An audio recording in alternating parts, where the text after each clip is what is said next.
Welcome to the Joy of Sunflowers podcast. We release podcasts here, in part and in full, on the Joy of Sunflowers website. The Joy of Sunflowers podcast is about sisterhood through infertility and pregnancy loss. We cover a range of topics including fertility, pregnancy after loss, and so much more. I speak with a range of people, including wellness professionals, medical experts, and beautiful mamas. The aim of this podcast is to bring you information and experiences that will validate and equip you for whatever season you find yourself in right now. Welcome to the Joy of Sunflowers. Thank you so much for joining us. Please introduce yourself and tell us about your story. Thank you so much for having me. My name is Jessalyn. I live in Canada. I'm just outside of Toronto. I have a 3-year-old daughter at home with me. She's turning into a teenager, so she's testing us a little bit, but she's a lot of fun. This past fall, I experienced a pregnancy loss. I was 20 weeks pregnant with our second, and I went in for my 20-week anatomy scan, and they found no heartbeat. So I delivered our baby a couple days later after being induced. We didn't know the gender of our baby. We weren't going to find out because it was our second. So we were waiting until birth to find that out. After our baby was born in the hospital, they told us that it was a boy. So we went home. So after saying goodbye to him, started like the grieving process, and then about a week later we actually found out that our baby was not a boy, it was a girl, and that was a mistake that the nurses told us the wrong gender. Oh wow. So yeah, it was very, very, very hard to process. I feel like we basically kind of had to start all over again, but with no baby to say a new goodbye to. So I think that's been one of the hardest parts of our journey, is just trying to figure out how to grieve. Basically, feel like we've been grieving like two different babies, basically. And it's tough because, they send you home with a box of stuff when you leave the hospital, photos, and, it's when I look at that stuff, the only stuff that I have, it's hard for me to picture a baby girl when, I spent a week with those items, like looking at them as if it was a boy, if that makes any sense. So that's basically, that was a couple months ago. That was our second loss this year. Last fall, we also had a miscarriage, an earlier miscarriage. But, a loss is really just a loss. It doesn't matter when or how long. I think that it's affected me and us both really a lot. It's been an unfortunate series of events that we've gone through this year, and yeah, that's basically where I'm at. That's kind of my story and why I'm here. Yeah, it's a very strange thing when you have those two different sort of distinct losses. I've spoken to a lot of ladies obviously doing this, and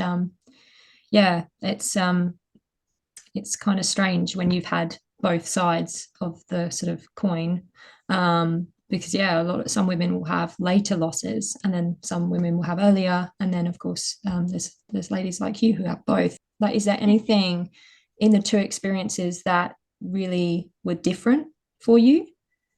I think that's really the main thing, is like I wish there was a way to have been able to meet both babies, you know what I mean? The first miscarriage was early, and but it was also a missed miscarriage, so my body didn't like recognize that the baby had, like, the heartbeat had stopped that time as well. So those are like two similarities. But I think, yeah, in terms of differences, like, I always think about both babies, and I wonder who they would have been, and how they would have fit into our family. But it's just different when I got to meet, that baby, the most recent baby. It just, I have like an image of them now, and it's hard, but it's also, I'm so glad that got to hold her and like meet her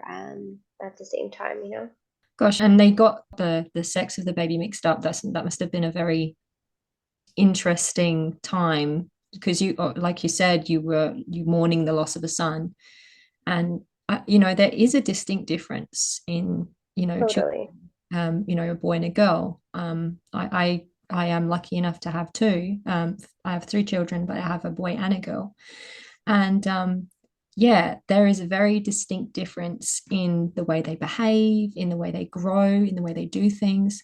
So yeah, mourning the loss of one and then being told you had the other actually must have been kind of confronting. Was like, how did you sort of move through it? Or, I mean, you said you're still going through it now. So sort of Yeah.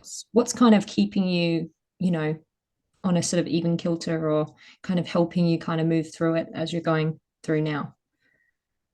I think initially it was just like a lot of shock. It was just like, how did this happen?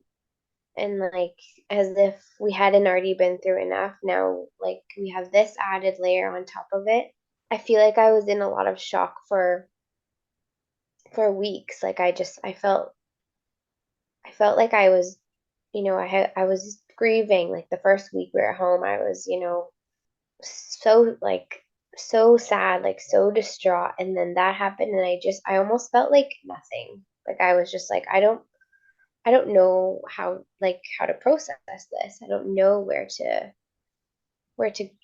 start. And it's just not something that happens ever. So it's not like, there's people that talk to about that specifically, which, talking to others who have also experienced pregnancy loss has helped a ton.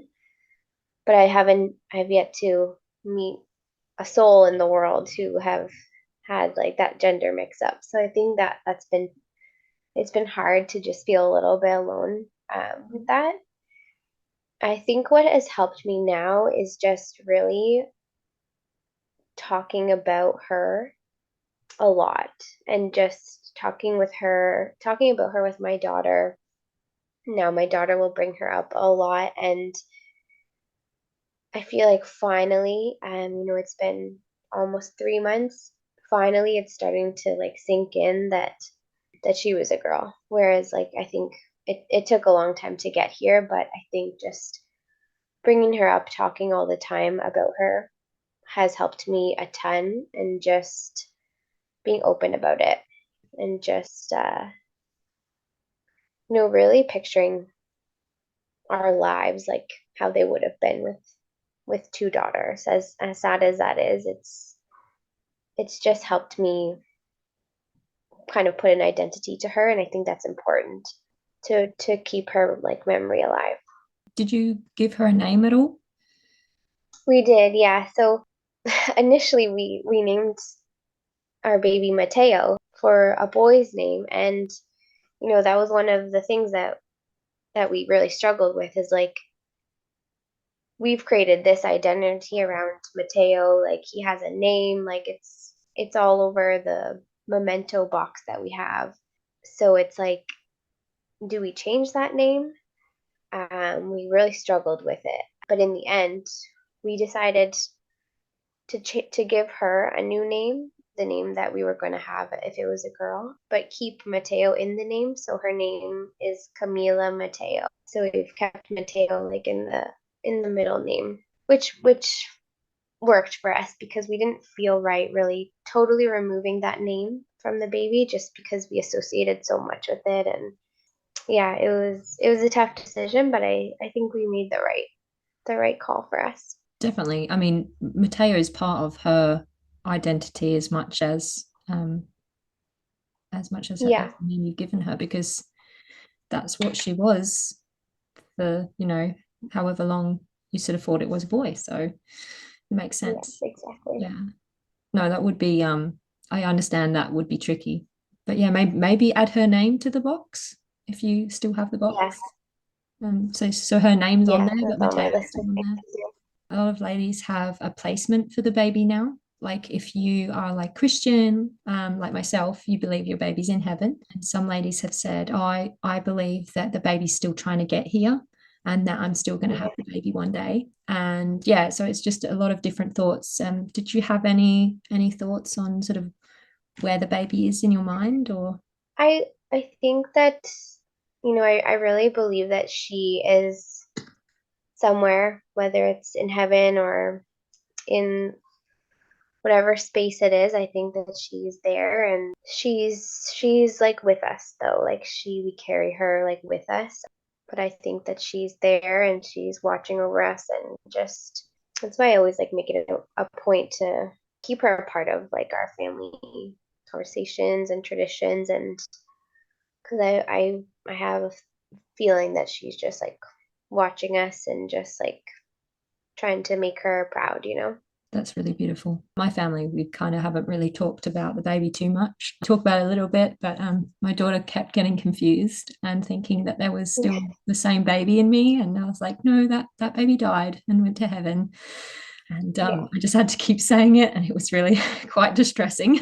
So Yeah. um, There's sometimes my daughter will say things where you can tell that she doesn't fully understand.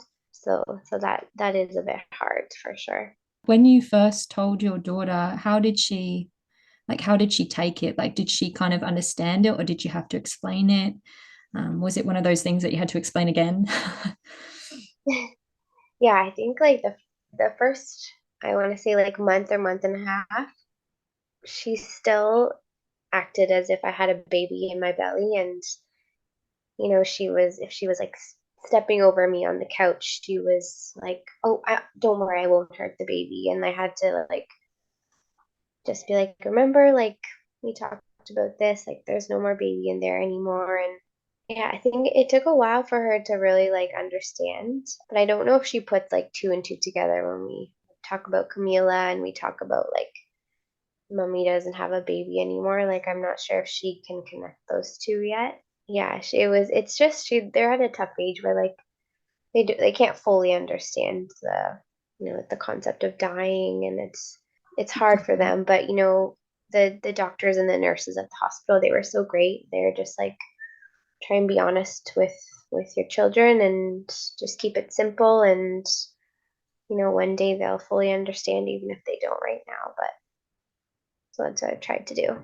Yeah, and there's some great like resources like books and things that you can get your hands on and kind of maybe read them to her and see if that helps. Like, because some of them are about loss and like grieving. I could probably send you some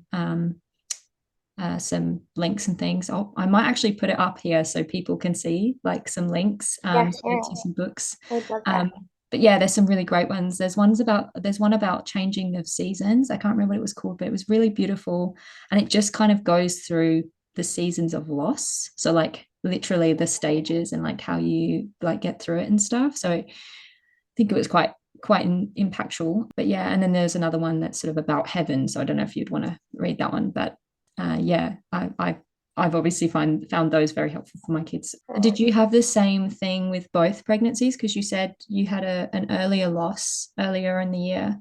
So did you explain that to her as well? We haven't really like explained the first one to her, just because she was younger and I wasn't visibly like pregnant then. I was only 12 weeks, so it's something that we haven't brought up to her yet. Maybe that will come when she's a little bit older and can understand a little bit more. But yeah, it's not something that we talked with her about then. Did you name the first loss at all? We didn't.